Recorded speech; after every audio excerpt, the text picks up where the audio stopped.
Glória a Deus, irmãos. Presença de Deus, canções que trouxeram e trazem o coração de Deus, a presença de Deus.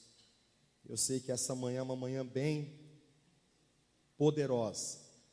E nós, como você viu ali no nosso Paz News, nós estamos hoje iniciando uma série. Vai ajustando, por favor. Estamos iniciando uma série que nós chamamos ela de Metamorfose. Metamorfose.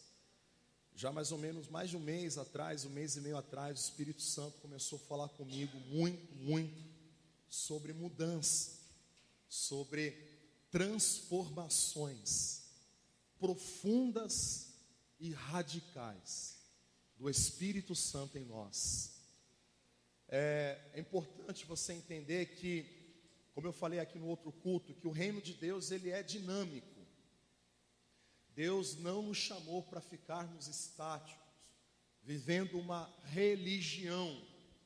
Ele nos chamou para viver algo novo, algo abundante, algo que pudesse revolucionar a nossa vida e também toda a nossa família e todos aqueles que estão ao nosso redor. Uma coisa que é importante é o evangelho, o cristianismo, diferente de qualquer outra religião do mundo. O cristianismo nunca prometeu melhorar você. O cristianismo nunca prometeu fazer de você um cara melhor. A proposta do evangelho é derrubar o velho homem e é transformá-lo completamente, regenerá-lo completamente. Por isso que para o mundo é loucura. Para o mundo é loucura falar: ah, o cara ali era bandido, assassino, traficante, agora ele é crente, né? Transformado, um homem de família, um pai de família, a pessoa agora é diferente. Querido, isso não é religião. Religião ela só melhora você. A religião ela vai buscar o melhor de você e sufocar o pior de você. Mas o evangelho não, ele derruba o pior de você e constrói o melhor de Deus em você. Então é muito mais profundo do que você apenas querer: ah, eu não vou beber, ah, eu não quero fumar. É muito mais forte, é muito mais profundo do que você ficar evitando coisas, porque você tem receio de cair nelas novamente. Não, o evangelho não é isso. O evangelho é aquilo que traz uma metamorfose, uma transformação. Que você vai olhar para o álcool, para o cigarro, para a prostituição, e aquilo já não está mais dentro de você, aquilo já não faz mais parte da sua vida. Ou seja, você saiu da posição de alguém que é cauda e se tornou cabeça. Saiu da posição de escravo e se tornou senhor. Saiu da posição de dominado para ser um dominador, como Deus nos fez lá em Gênesis. Coloquei sobre tudo para dominar, governar. Essa é a função do homem aqui na terra. Então essa série é uma série que eu quero que você tome para a sua vida. Hoje a gente vai falar de um tema que nós intitulamos como a vida interior. Tudo começa quando a gente entende que há uma vida interior. Esse A com crase vem do haver, do existir, do haver, daquilo que existe. Ou seja, há vida, existe vida em nós, e há uma vida em nós interior. Se você entender exatamente que dentro de você, nesse exato momento, está acontecendo uma metamorfose, que está ocorrendo transformações, que Deus quer transformar, porque há uma vida interior em você. O nosso texto base, para tudo que nós vamos falar durante o mês de agosto, está em Romanos, obviamente, que é o texto mais claro que tem sobre metamorfose. Lá no capítulo 12, no versículo 1 e no versículo 2. Hoje a gente vai falar do versículo 1, aonde Paulo ele vai dar uma ideia do que é um culto interior. Um culto interior. Quem encontrou, diga amém. Quem nem procurou ainda, diga misericórdia. Senhor, me salva antes do arrebatamento, antes que o mundo acabe. Amém? Vamos despertar aí, galera. Romanos capítulo 12, versículo de número 1. Se você encontrou, leia comigo, diz lá: portanto, irmãos, rogo-lhes pela misericórdias de Deus, que se ofereçam em sacrifício vivo, santo e agradável a Deus. Este é o culto racional de vocês. Verso 2: não se amodem ao padrão deste mundo, mas transformem-se. A palavra transformem-se aqui é a metamorfose, no original. Pela renovação da sua mente, para que sejam capazes de experimentar e comprovar a boa, agradável e perfeita vontade de Deus. Quantos aqui querem provar os 3 níveis da vontade de Deus aqui? Diga amém. Amém. Boa, perfeita e agradável. Porém, nós vamos trabalhar nessa manhã no culto interior, que é o culto racional, aqui no versículo 1. Você vê Paulo aqui dizendo à igreja que está em Roma. Ele na verdade roga, clama, ele pede, ele insiste, ele diz: olha, igreja que está em Roma, eu quero clamar, rogar a vocês pela misericórdia de Deus, que vocês se ofereçam, em outra tradução fala oferecer o corpo, que vocês se ofereçam como um sacrifício vivo, santo e agradável. Você sabe, aqui Paulo ele está fazendo uma simples analogia em relação àquilo que ocorria antes da nova aliança, que a nova aliança ela foi estabelecida em Jesus. Mas antes de Jesus morrer na cruz do Calvário, o que o judeu fazia, o que os homens daquela época faziam? Eles foram orientados diante da lei mosaica, que quando eles queriam oferecer algo a Deus, quando eles queriam buscar da parte de Deus purificação de pecados, eles tinham que fazer o quê? Pegar um animal, pegar um bichinho que Deus havia orientado, e pegar aquele animal e levar até o sacerdote, a fim de que aquele animal fosse sacrificado. E se você for ler exatamente o que diz lá no Antigo Testamento, você vai ver, e em Hebreus também diz, que aquele animal sacrificado, ele tinha um poder de purificar externamente a culpa. Mas interiormente, aquele sacrifício daquele animal não tinha poder de santificar o coração do homem. Purificava por fora, habilitava o homem a andar na presença de Deus, mas não habilitava Deus a habitar no homem. Por isso era um sacrifício limitado, era um sacrifício superficial, externo.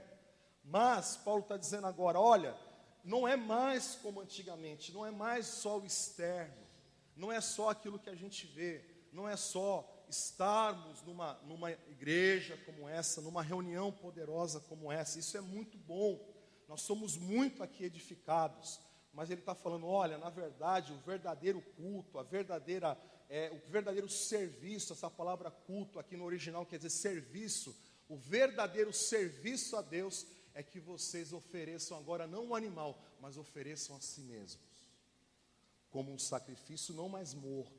Porque sacrificar algo que não tem como falar, né? O carneirinho lá, pegava o carneirinho, bé, bé, e aí ele era morto, ele não falava. Ele geralmente, um animal, ele não tem noção do que está ocorrendo ao seu redor. Então, na verdade, era um sacrifício meio que impositivo. Mas agora ele está falando de um sacrifício vivo, de alguém que sabe o que está fazendo, de alguém que tem consciência do que está acontecendo e fala assim: eu quero me oferecer a Deus, independente de qualquer coisa, ainda que vai doer, ainda que isso vai me custar de repente mudar a minha forma de pensar, de agir, ainda que isso venha mudar, venha doer na minha carne, eu quero oferecer a minha vida. Paulo está dizendo: eu quero rogar, eu clamo pela misericórdia, que vocês ofereçam agora, não mais um bezerro, não mais um pombinho, mas agora as vossas vidas, como um sacrifício vivo, santo e agradável a Deus.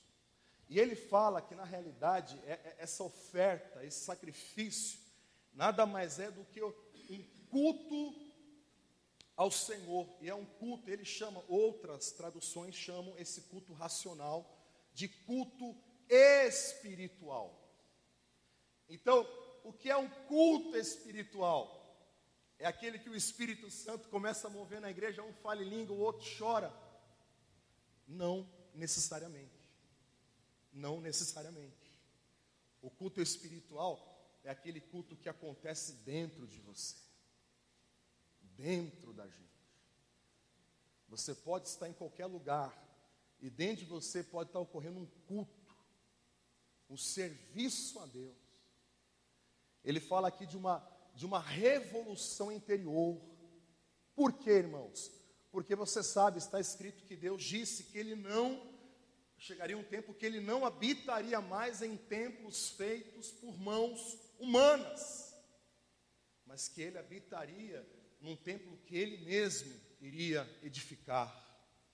Então hoje nós somos templos, e eu chamo carinhosamente também esse tema a vida no casulo. Na verdade, o corpo, ele é o envolto da alma, ele é a estrutura da alma, ele é a carcaça, ele é o prédio da alma. E Deus, quando você aceita Jesus Cristo, quando você se arrepende verdadeiramente, sabe aquele arrependimento? Porque você sabe que o verdadeiro arrependimento é aquele que faz você mudar de direção. Não é remorso, não é ficar lamentando o que fez de errado. Quando Jesus pregava e João Batista pregava, ele falava assim, olha, arrependei-vos. E ele diz lá, e produzir frutos dignos desse arrependimento. O que é produzir fruto de arrependimento? É você, de fato, agir diferente de como você agia. Esse é o fruto, essa é a expressão do arrependimento. Quando alguém se arrepende, querido, olha, preste atenção, quando você falou mal de alguém, você fez algo a alguém, e você se arrepende, não adianta só você pedir perdão a Deus. Você vai ter que procurar a pessoa, se retratar com a pessoa. Lembra de Zaqueu, quando ele desceu da árvore e falou, Jesus, e Jesus falou, olha, hoje eu vou comer na sua casa. E aí, eis que chega a salvação hoje na sua casa. Aí o que Zaqueu fez? Senhor, eu estou tão arrependido, que eu quero agora ressarcir. Senhor, eu quero restituir tudo que eu roubei. E 4 vezes mais. Fruto de arrependimento gera ações diferentes. Quando nós nos arrependemos, Jesus entra na nossa vida. Jesus, ele entra e nós passamos a ser morada dele. Agora, o que isso quer dizer? Que algo está acontecendo dentro da gente. Querido, Deus entrou na minha e na sua vida, o Espírito Santo entrou na sua vida. Quando você aceitou Jesus, eu me lembro até hoje, aceitei a Jesus há mais de 17 anos atrás, eu fumava, bebia, e eu aceitei Jesus, foi uma decisão ali, talvez verbal, talvez sentimental, talvez de alguém que estava ruim da alma, angustiado. Mas desde aquele dia até hoje, algo está acontecendo aqui dentro. Um culto se estabeleceu aqui dentro. A presença do Pai, do Filho, do Espírito Santo agora é real dentro de mim. Algo está acontecendo. Quando a gente vê aquela chamada do metamorfose, a gente vê aquela largatinha, e aí ela faz, eu não sei como é o processo, mas vira um casulo, aquilo, e lá dentro está acontecendo uma mudança. Lá dentro alguma coisa está mexendo. E a primeira coisa que Deus faz quando Ele entra na minha e na sua vida é ressuscitar o nosso espírito. Você sabe quando Adão ele peca lá no jardim do Éden, ele não morre fisicamente. E ele também não morre nas suas vontades. Ele morre no seu espírito. Ele morre no único lugar aonde Deus de fato podia se relacionar com o homem. E quando nós aceitamos a Jesus, Nós recebemos o Senhor Jesus na nossa vida, a primeira coisa que acontece instantaneamente, automaticamente, poderosamente, de uma forma miraculosa, é o teu espírito voltar a acender. Eu gosto da palavra acender, porque no Antigo Testamento a Bíblia se refere a quem estava morto como lâmpada apagada. E quando você aceita Jesus, a sua lâmpada é acesa. Você está aceso, a comunicação, a relação com Deus, ela volta a coexistir, a coabitar. E aí você começa a ter agora uma vida no Espírito, você começa a se relacionar com Deus, você começa a falar com Deus. Muitos são batizados com fogo, com o Espírito Santo, muitos começam a ter até manifestação de dons, isso é muito bom. Só que existe uma parte de mim, de você, que não muda da noite para o dia, que não acende da noite para o dia, que não é tocada da noite para o dia, que é a nossa alma.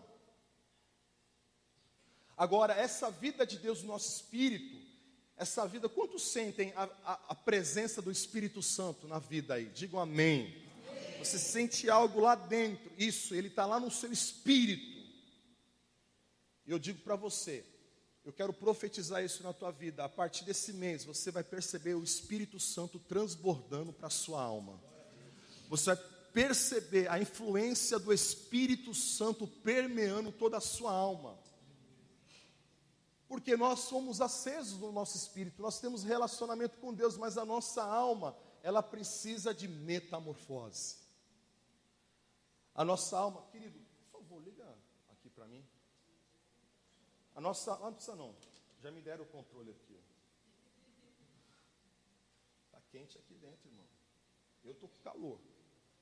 O espírito está vivo, mas a alma agora precisa de metamorfose. A alma precisa ser tocada pelo espírito.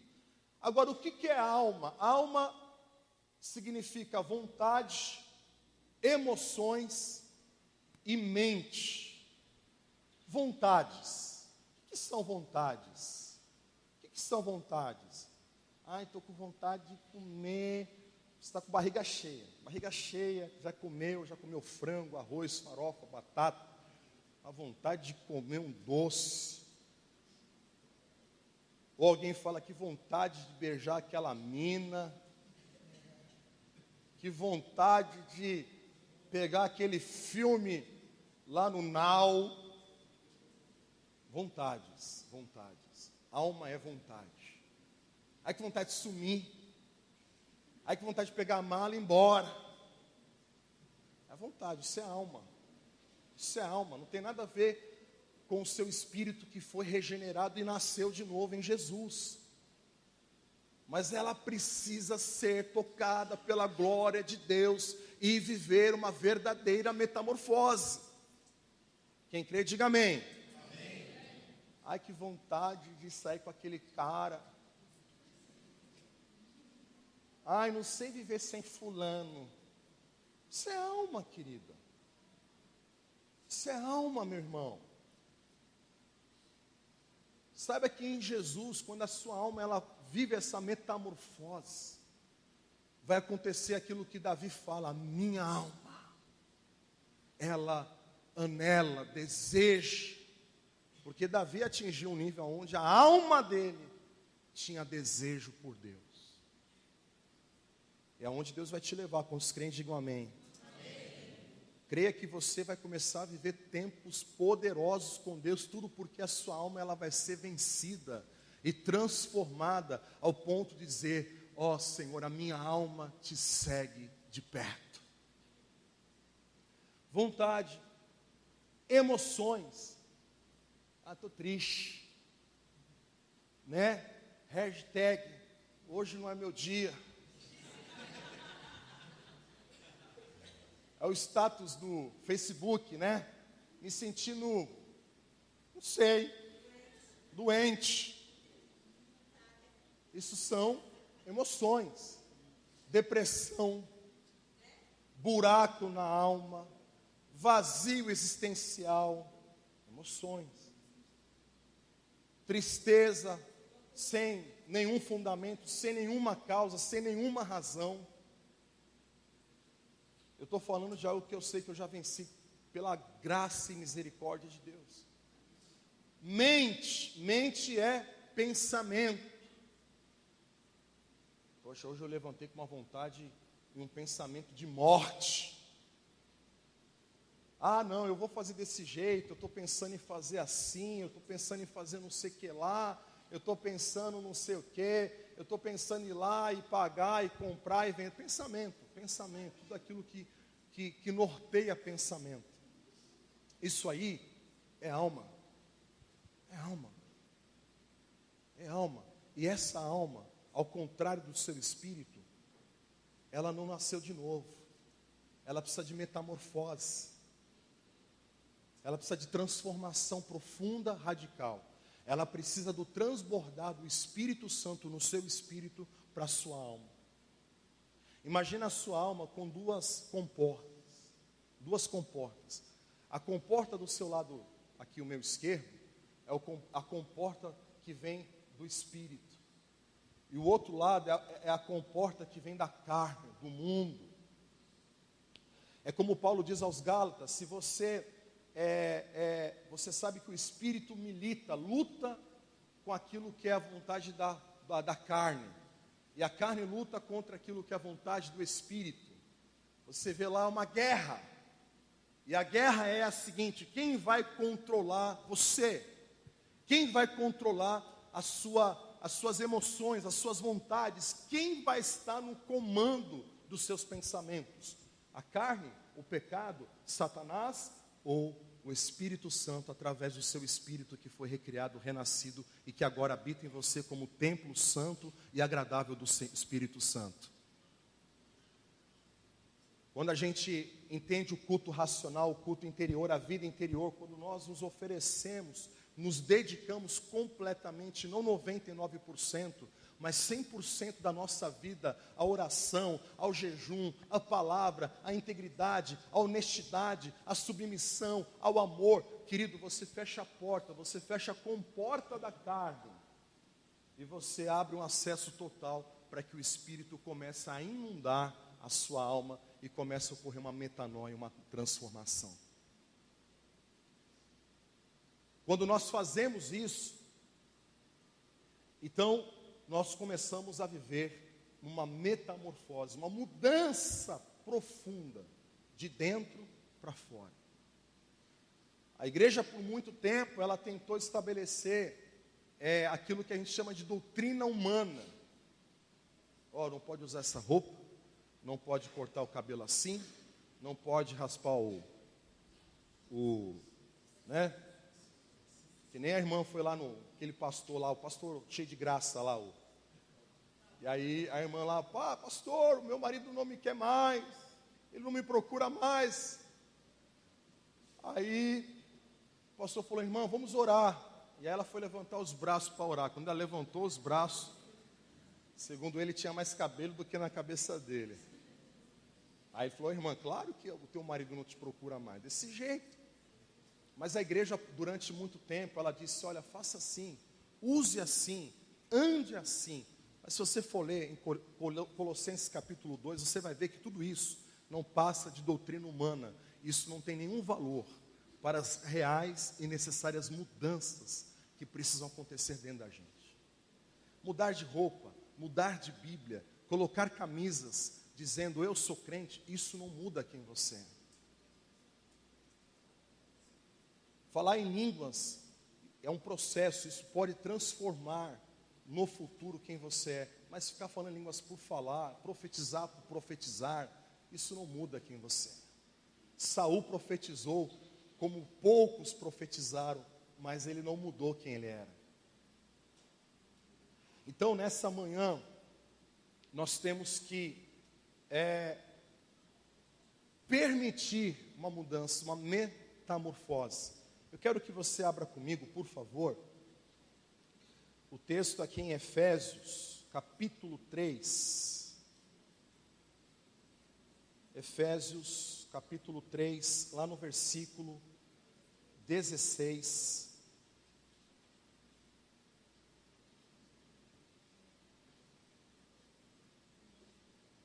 Quem achou aí, diga amém. Quem está entendendo, diga aleluia. Quem não está entendendo nada, peça ajuda aos universitários aí. Amém? Versículo 16, Paulo diz o seguinte. Vamos lá, acompanhem comigo, por favor. Oro para que com as suas gloriosas riquezas Ele os fortaleça no íntimo do seu ser. Aqui está falando do que? Da vida interior.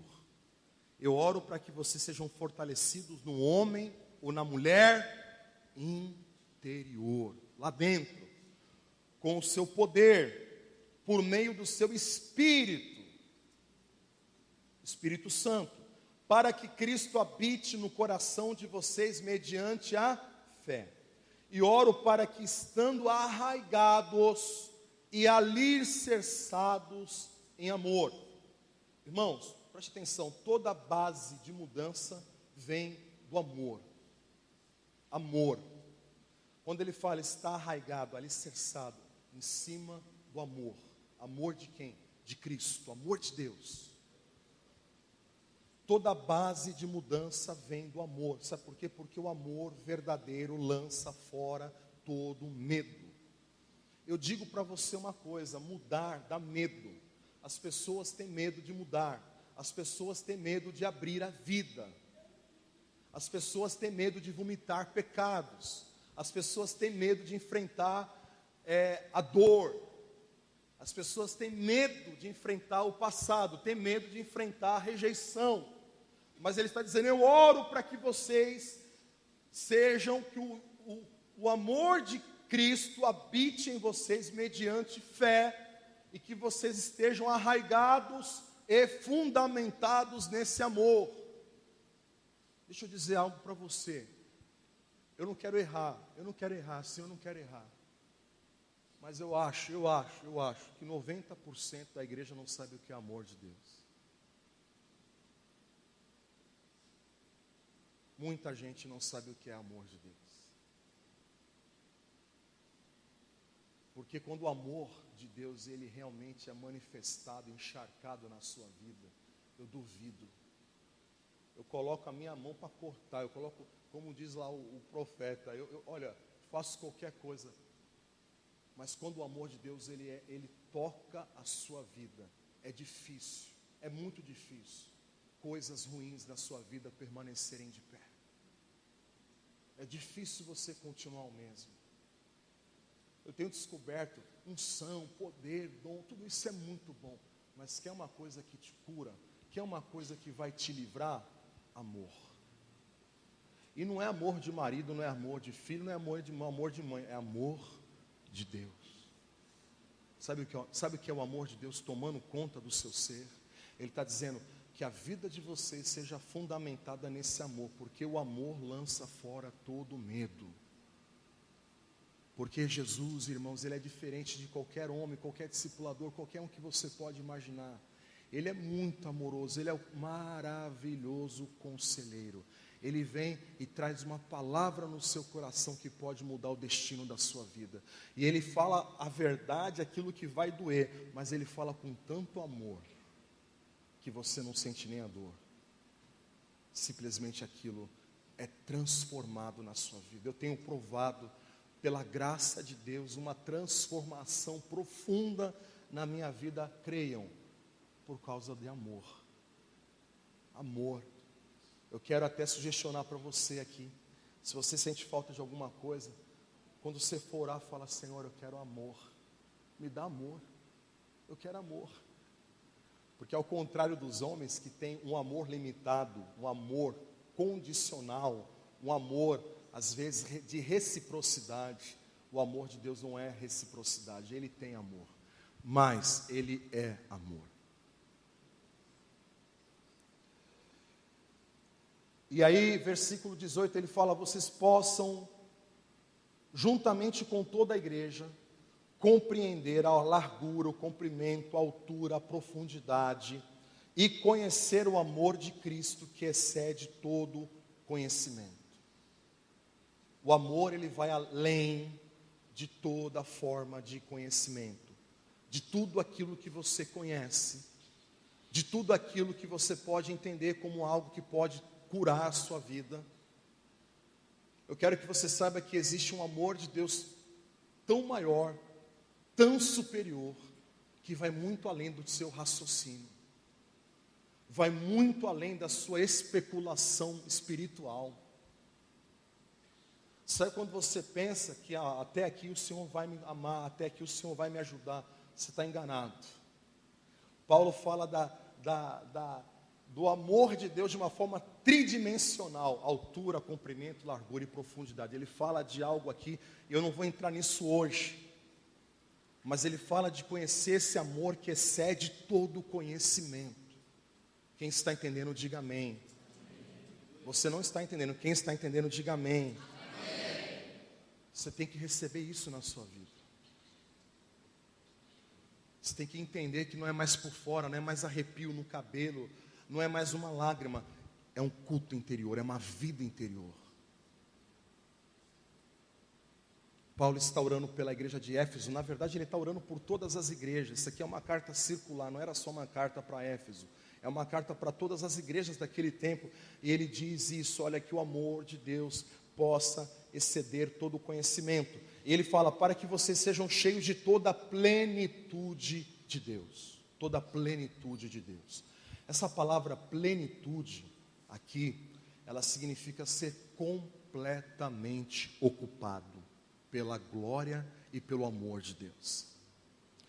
Ele aqui, Paulo, você sabe que Paulo ele usava muita coisa figurada. Então aqui ele está visualizando como se fosse uma cidade. Talvez você já tenha descido a serra aqui pelo menos uma vez, a Serra da Imigrantes. Você talvez já tenha voado de avião. E você já deve ter olhado alguma cidade de cima.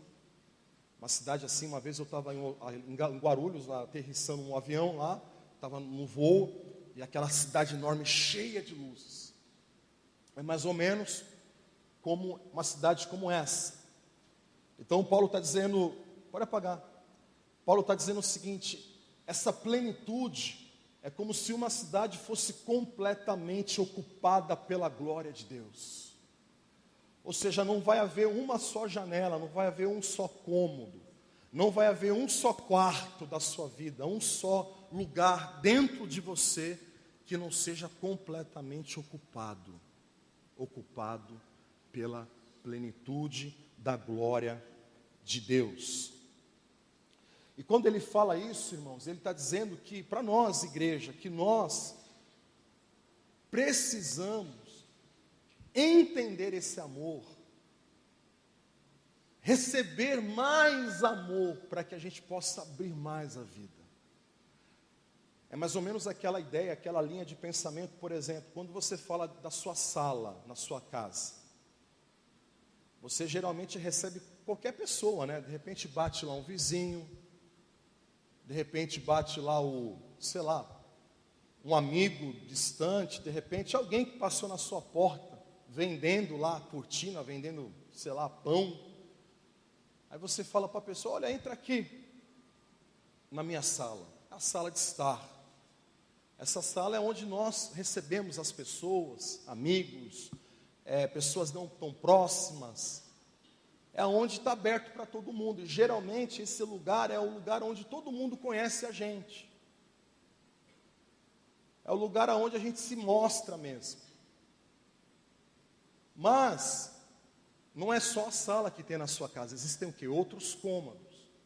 Existem outros cômodos. Aí vamos supor a cozinha da sua casa. Já a cozinha você não vai levar lá o vizinho. Você não vai levar a pessoa que você mal conhece. Vai ou não? Não, você já vai levar na cozinha talvez alguém que você tem um pouco mais de amizade, um pouco mais de afinidade, né? E a cozinha, como a sala de jantar, é o lugar de quê? De comer. É o lugar de comer, bater papo. Então na cozinha já não é todo mundo que te conhece, que vê você, mas é o lugar que os seus amigos mais próximos te conhecem. É aquele segredinho que você já contou, que os seus amigos já conhecem.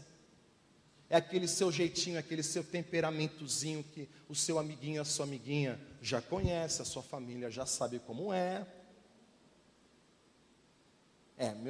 Minha mãe sabe o quanto eu sou chata, né? É a cozinha. Mas além da cozinha tem outros cômodos na sua casa. Sim ou não? Você dorme na cozinha? Você dorme na sala de estar? Você dorme aonde? No quarto, na cama, né? Melhor, em cima da cama. Já no quarto, já não é para todo mundo, ali só é família. Família, e olhe lá. Talvez um amigo muito, um parente, um familiar muito próximo é aquele que vai dormir no seu quarto. No seu quarto. Agora, não é todo mundo que te conhece ali.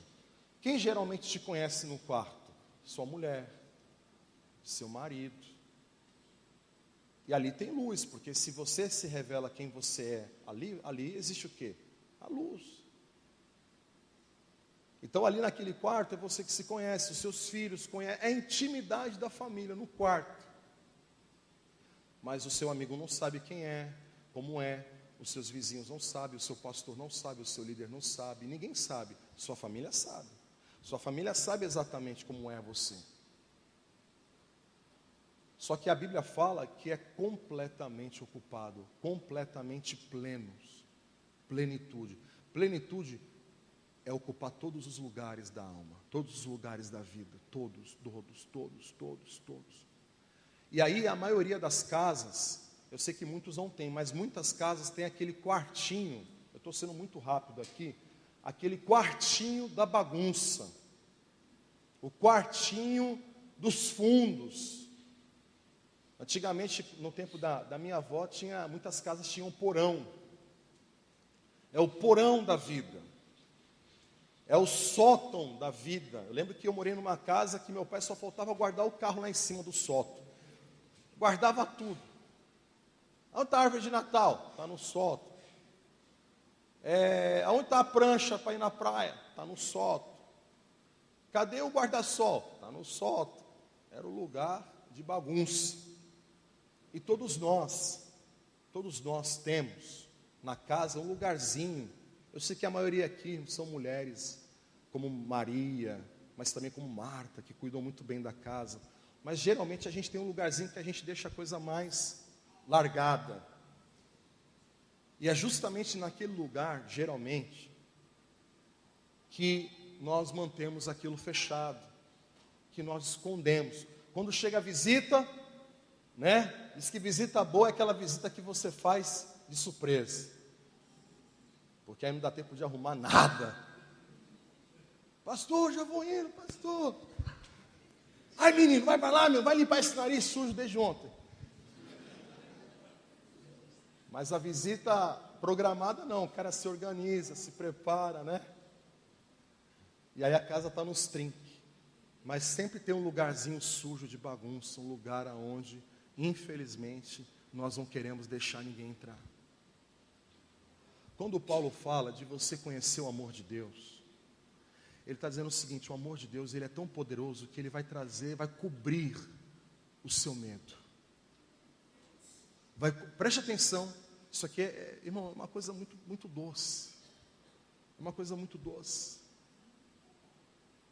O amor de Deus cobre a sua vergonha. Preste atenção. O amor de Deus, ele vai cobrir o seu medo, a sua vergonha, a sua timidez. Ah, mas é um lugar da minha vida, é um esconderijo da minha vida, que eu tenho nojo, que eu tenho vergonha, que eu sinto mal. É o quartinho. E lá é um lugar apagado, escuro, diferente dos outros cômodos da casa, onde tem luz, onde Deus agiu, onde Deus trabalhou, aonde a gente permitiu Deus trabalhar. Ah, Senhor, entra aqui, essa aqui é a minha sala, Senhor, fica aqui, Senhor, na minha sala. Mas Ele começa a olhar para você com um olhar de tanto amor. Aí você fala: Deus, tem um lugar escuro na minha vida. Eu tenho um lugar sujo, um quartinho, que infelizmente lá eu não deixo ninguém entrar. Eu nunca contei para minha mulher, eu nunca contei para o meu marido, eu nunca contei para ninguém. Mas isso aí me atrapalha, isso me machuca, isso me atrapalha de eu crescer, de eu romper, de eu me tornar alguém novo, diferente, transformado.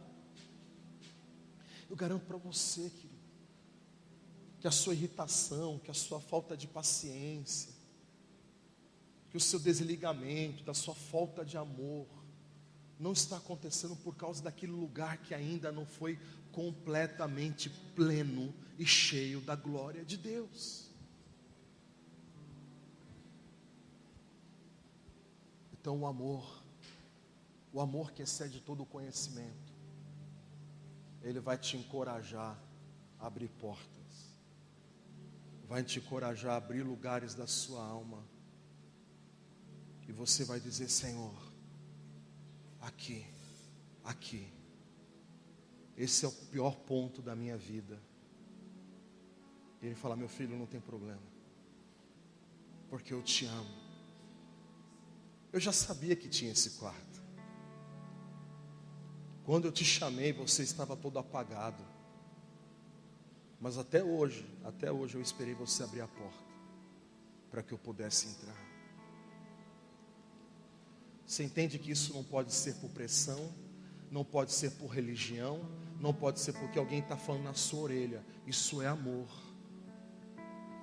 Amor que cura, amor que liberta, amor que sara, amor que faz transbordar, o amor que perdoa, o amor que não tem mais inveja de ninguém, o amor que não quer o mal de ninguém, o amor que não suspeita de ninguém.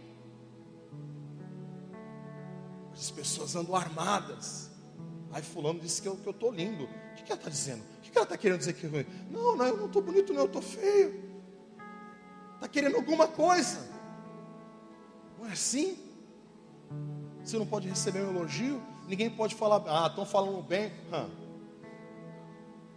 Outro dia eu fui contar uma bênção para o irmão. O irmão falou assim para mim: agora se prepara a luta. Prepara a luta o quê, querido? Estou cheio do amor. A luta pode estar lá fora, mas aqui dentro há uma vida interior, há um culto acontecendo aqui dentro. Vocês entendem isso, irmão? A glória de Deus está aqui. A graça de Deus está aqui. Você pode estar no ônibus, está acontecendo um culto aqui dentro. O Espírito Santo está movendo, está tentando te convencer o quanto Ele te ama.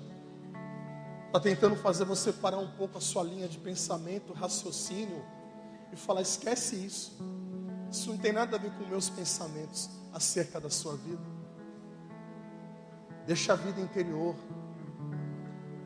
transformar naquilo que você de fato é nele.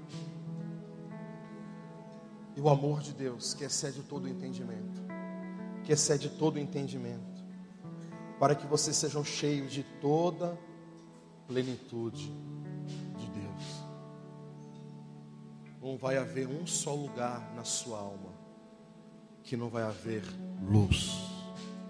Ele disse: haja luz, e houve luz, porque Ele é a luz do mundo.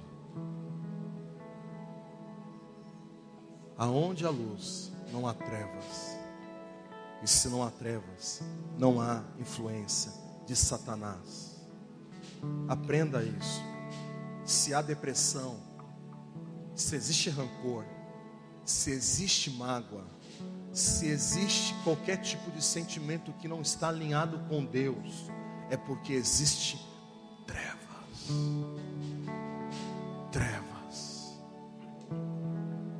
Mas quando a gente entende o amor, recebe o amor e fala: Deus, me ocupa pensamento, vontade, emoção, cada centímetro, que a minha mão seja ocupada pela sua glória, porque a minha mão é sua, ela é feita para pegar e tocar pessoas, para mudar pessoas, e não para profanar um templo